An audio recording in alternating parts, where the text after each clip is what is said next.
Welcome to the Indie Beacon Show, where readers can discover great new indie authors. Find us on all major podcast systems and YouTube. Join B. Alan Bourgeois on today's show. Hi, and welcome to a special edition of the Indie Beacon Show. I have Jode Millman with me, who's a lawyer by trade, but also an author. She actually has two types of books out. We're going to really recap what they are. First off is Seats. So tell us briefly what Seats is about. Sure. Seats is the savvy guide to anybody who's interested in Broadway. So if you want to get tickets to a Broadway show, to Madison Square Garden, to any off-Broadway productions or theaters, Seats is your guide. You can find out how to get the best seats, how to get free seats. It has seating charts to every single theater in the New York vicinity, about 180 theaters, believe it or not. And it's, how to get in touch with Ticketmaster. And it's really a great guide for anybody who loves theater, loves New York City. We also have one for Chicago, for the Chicago, Milwaukee metro area, because there's a lot of theater that goes on in Chicago as well. Okay, great.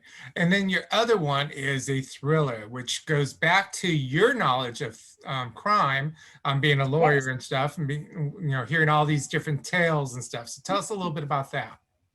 Well, The Midnight Call is my debut thriller, and it really has local roots for me because in real life, the killer that inspired the story was my junior high school history teacher. And so this all started in 1969 when he was my teacher. And then 10 years later, after I graduated from law school, I came home after taking the bar, opened up our local paper, and there was his photograph on the on the banner of our Poughkeepsie Journal, teacher held in connection with teens murder. And sure enough, there he was. So that was a story that kind of naturally impressed me as a student, as a person who lived in Poughkeepsie, but also because eventually he was acquitted of the murder based upon being held mentally unable to stand trial. And being institutionalized every 2 years, he has the right to request to be released. So every 2 years, this story kind of rears its head.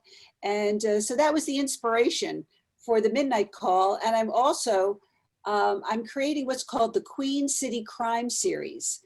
And so my second book, which I hope will be coming out sometime next year, is based upon another infamous local crime, which, believe it or not, Poughkeepsie had a serial killer.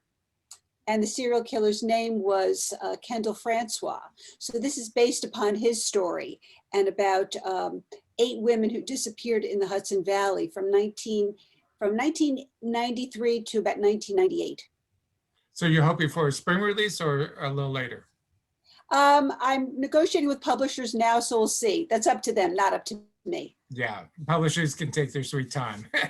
Whatever they want. I'm just happy that my books, get to fly out and people get to enjoy them. Yes, and we're happy that you got another one coming out. But this is really good because you're doing a special session about authors and the legal contracts and stuff like that. So you're going through this process both as an author and as the lawyer. So tell us about this class. It's funny because they say, as a doctor, you should never practice medicine on yourself. But as a lawyer, I think, we have certain objectivity. That's what's built into this. But I've developed what's known as the Writer's Law School because I've been doing blogs, I would have to say, for about the past 2 years for a group called Sisters in Crime.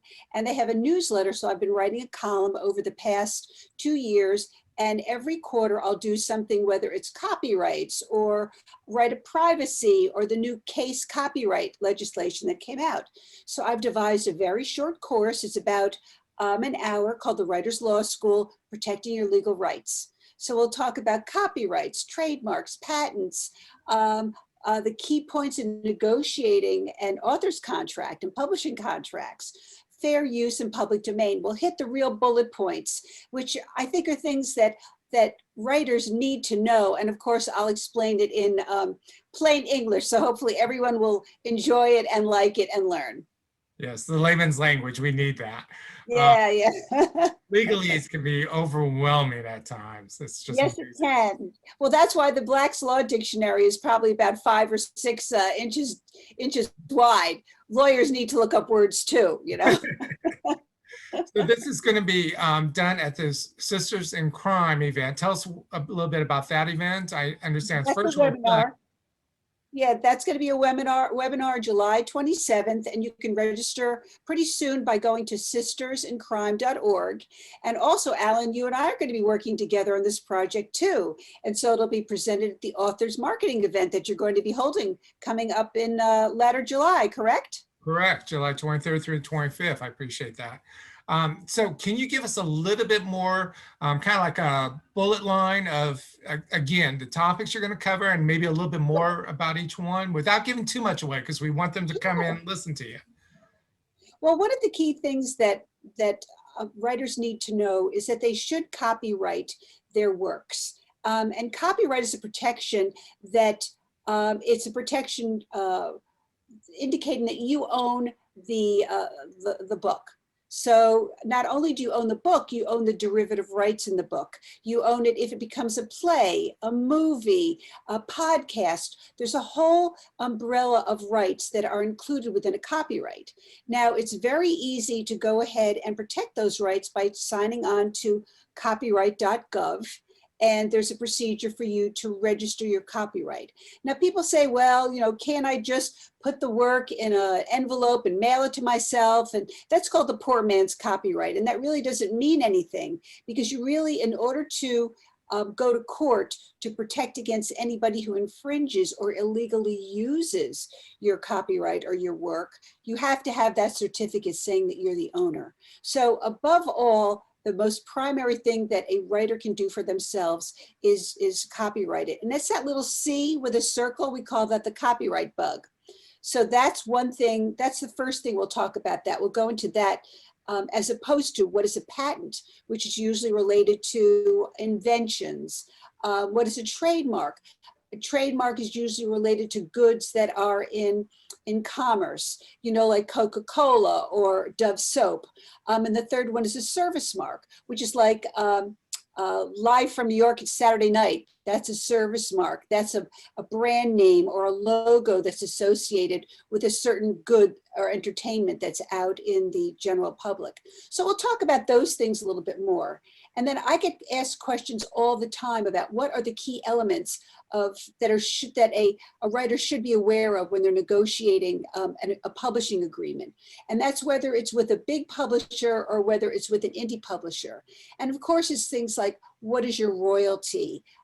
What are the reversion rights? That means when do your rights come back to you?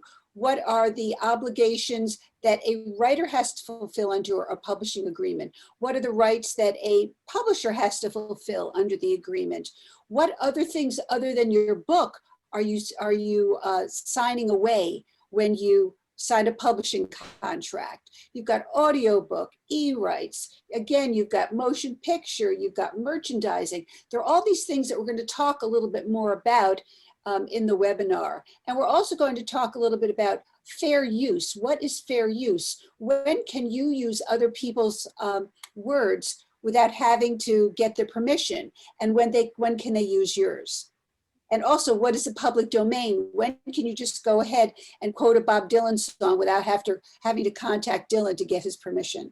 So you see, there's a lot of things that are really important that writers should know, and hopefully I'll be able to, you know, communicate with them about these topics. Out of curiosity, this sounds like another career for you, being an author's lawyer. Have you given thought to that? Well, you know, I've done entertainment work. When I went to law school, I spent 2 years in Syracuse, and then I transferred my last year down to NYU because I wanted to specialize. At that time, it was called trade regulations. Today, it's called intellectual property.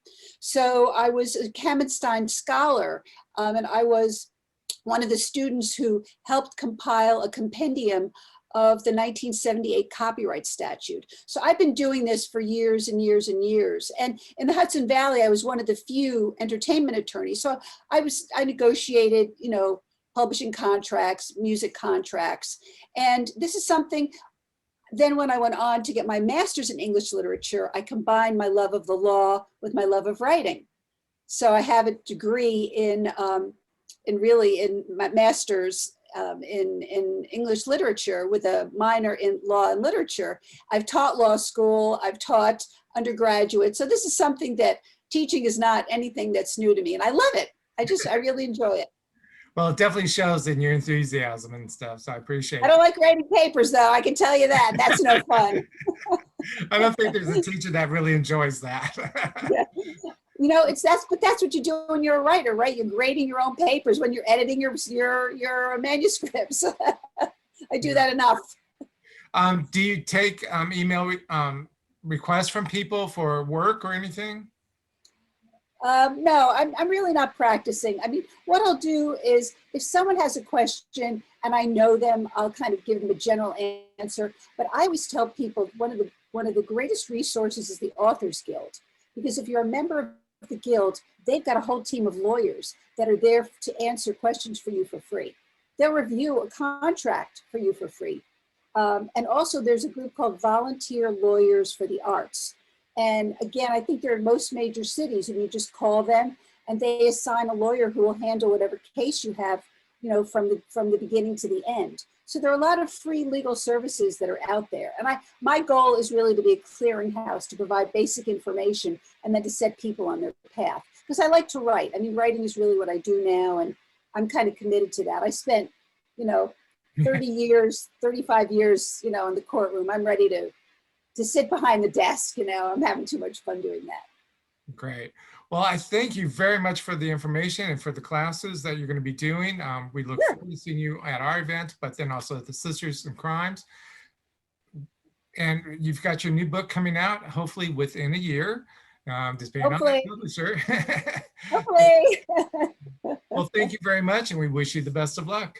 Thank you, Alan, and I'm looking forward to seeing you guys soon.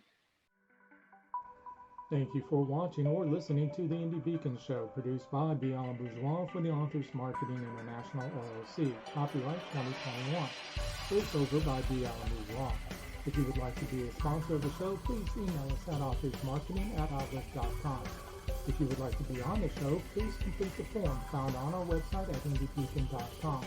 You may also watch previous year's shows on the website. Music is Frolic of Words, created for Indie Beacon by Happy